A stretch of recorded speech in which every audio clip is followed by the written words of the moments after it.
Les vraies voix Sud Radio, ça fait du clic sur les réseaux sociaux. Félix Mathieu est avec nous. Polémique entre députés après l'affaire des repas à 1 € pour tous les étudiants rejetés à l'Assemblée nationale. Oui, proposition socialiste rejetée à une voix. Après avoir été adoptée dans un premier temps, la majorité macroniste avait sifflé le rappel des troupes dans l'hémicycle pour mettre en échec cette idée de généraliser les repas à 1 € dans les restos universitaires. Actuellement, pour info, ils sont réservés aux boursiers, aux précaires. Les autres les payent 3,30 €. Après le rejet de cette proposition par la majorité et par certains députés LR, le député de la France Insoumise, Louis Boyard, a publié une liste sur Twitter accompagnée de ce commentaire. Aujourd'hui, le repas à 1 € pour tous les étudiants a été rejeté à une voix près à l'Assemblée. Voici les 184 députés qui ont voté contre et qui ont préféré condamner les étudiants à la précarité. Retenez leur nom, écrivait Louis Boyard. Alors, publication à laquelle un député macroniste, Stéphane Vogetta, a répondu, je cite son tweet, « Louis Boyard a l'air tellement doué pour la délation qu'on ne peut qu'imaginer ce que ce genre de talent se transmet de père en fils dans sa famille. Je me réjouis que mon grand-père n'ait pas croisé le sien pendant la guerre. » Voilà un tweet. Oui, c'est quand même assez violent. Un tweet qui a provoqué ce discours très agacé de l'insoumise Sarah Legrand cet après-midi à l'Assemblée nationale. Quand vous appuyez sur le bouton pour ou contre, après votre nom est publié en fait. C'est ce que veut dire public.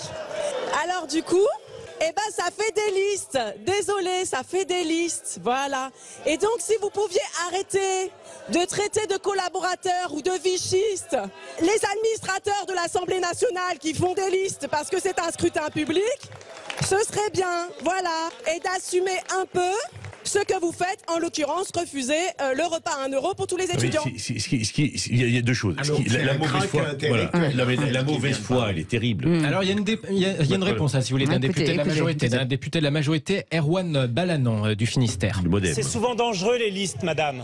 Un certain nombre de nos collègues sont harcelés maintenant par les réseaux sociaux. Alors, vous pouvez penser que c'est pas grave. Et effectivement, c'est pas si grave parce que nous sommes députés.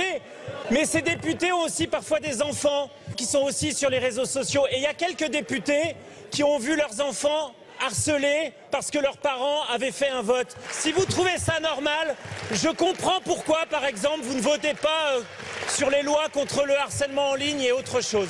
Erwan Balanan, député Modem du Finistère. Mais ce qui est terrible, c'est que oui, bien entendu, lorsqu'il y a un scrutin public, le nom, on sait qui a voté, c'est l'intérêt. Bien sûr. Mais on peut regarder sur Internet, on peut le consulter. Ce qui est scandaleux avec l'affaire de Boyard, c'est que c'est lui qui communique cette liste en disant, entre guillemets, c'est des salauds. Sur un réseau social, c'est une honte. On a reconnu ça, mais c'est une honte. Et effectivement, le harcèlement en ligne pour les parlementaires, je peux vous dire que ça existe. Vous recevez des mails tous les jours, etc. Mais ce qui est scandaleux, enfin, ce qui est compliqué aussi pour le vote, pardon, pas scandaleux cette fois, mais compliqué, la loi n'est pas passée à une voix. C'est-à-dire qu'en fait, on voit bien que la majorité est extrêmement fragile. Ils vont avoir du mal à tenir. Ouais, ça va être compliqué. Parce que là, hier, les textes socialistes un est passé largement, l'autre a failli passer. Et sur des sujets très polémiques, parce que quand on dit aux étudiants, à cause d'eux, vous allez payer un peu plus cher, alors que sincèrement...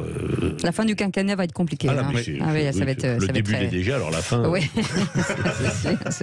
Merci beaucoup, Félix Mathieu.